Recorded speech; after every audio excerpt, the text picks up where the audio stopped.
Thank you. It wasn't needed. It wasn't needed. Okay, I think a couple of months ago, right, I was saying that I would want to start something where I would speak about suggestions, and the suggestions might not always work, but at least I'm thinking in a positive way. And when I say suggestions, I mean like, a lot of times we have politicians that comes out and say this is wrong, this is wrong, this is wrong, and I feel like most parties are like it.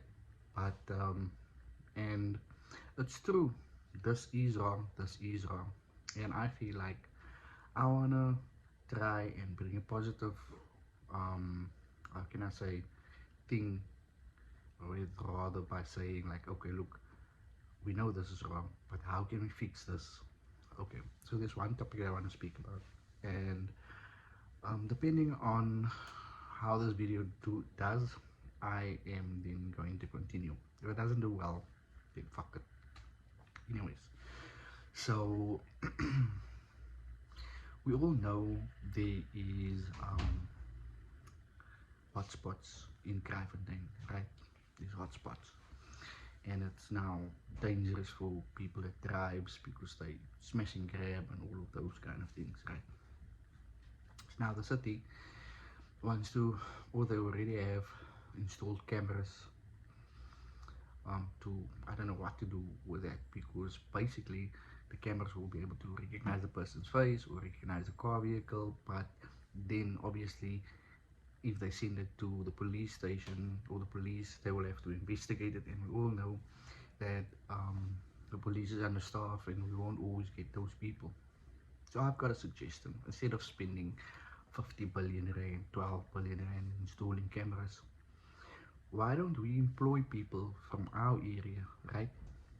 From our areas, especially like, let's say for instance, let's take the Athlone one on Jake's hotspot. So if you employ people, almost like the EPWP program, where we say, okay, we give you maybe a 6 months contract or a year contract, and in the times where it's peak time, you are going to patrol there.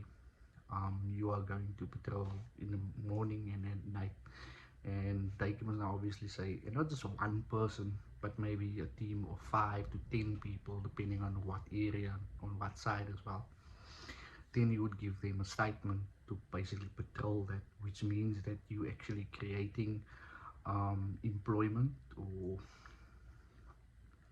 partial employment, but there's at least money for those people to take home, right?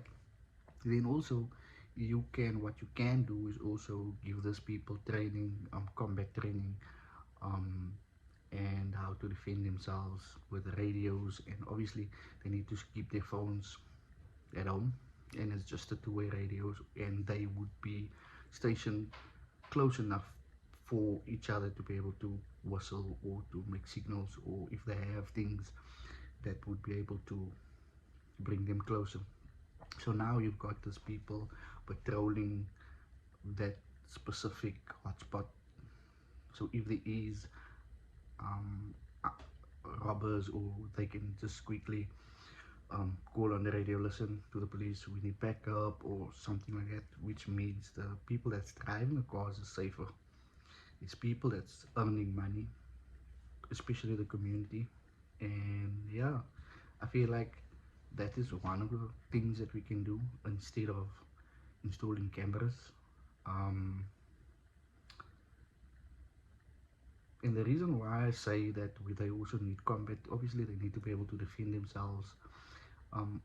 Also, like, if a person brings a gun to it, because they're not going to provide those people guns, probably like a baton or something, but at least there's visuals and eyes, like they say, we're going to put boots on ground and things like that. But that's just my take when it comes to um, those hotspot areas. Maybe a solution. um, the city loves to put out to say that they've created so much jobs. That could be also something that they can put on, where if they, let's say they take a certain area, they employ 10 people, like on the EPWP thing, where they get a assignment every month, and that can also be like a step for them. And yeah, I think that will help people get money. Also, the drivers will be safe, and then yeah, I think it will be less than spending so much money because the cameras must be updated. I don't know how, every second year maybe, and then there won't also be so much pressure on the police, you know. But that's just my take. Okay, okay, okay, okay. You didn't have to clap hands. But yeah, that is my take. If you want more of these things or more things, maybe I'm stupid by thinking like it, but I just feel like with regards to what's happening in our province and in our areas, there must be something to say like, listen, here's at least solutions, and if there's a good solution, I don't care if any political party takes it, because at the end of the day, it's going to benefit people that drives, it's going to benefit people that's going to earn money, put bread on the people's table. So that's all I care about. Anyways, safe.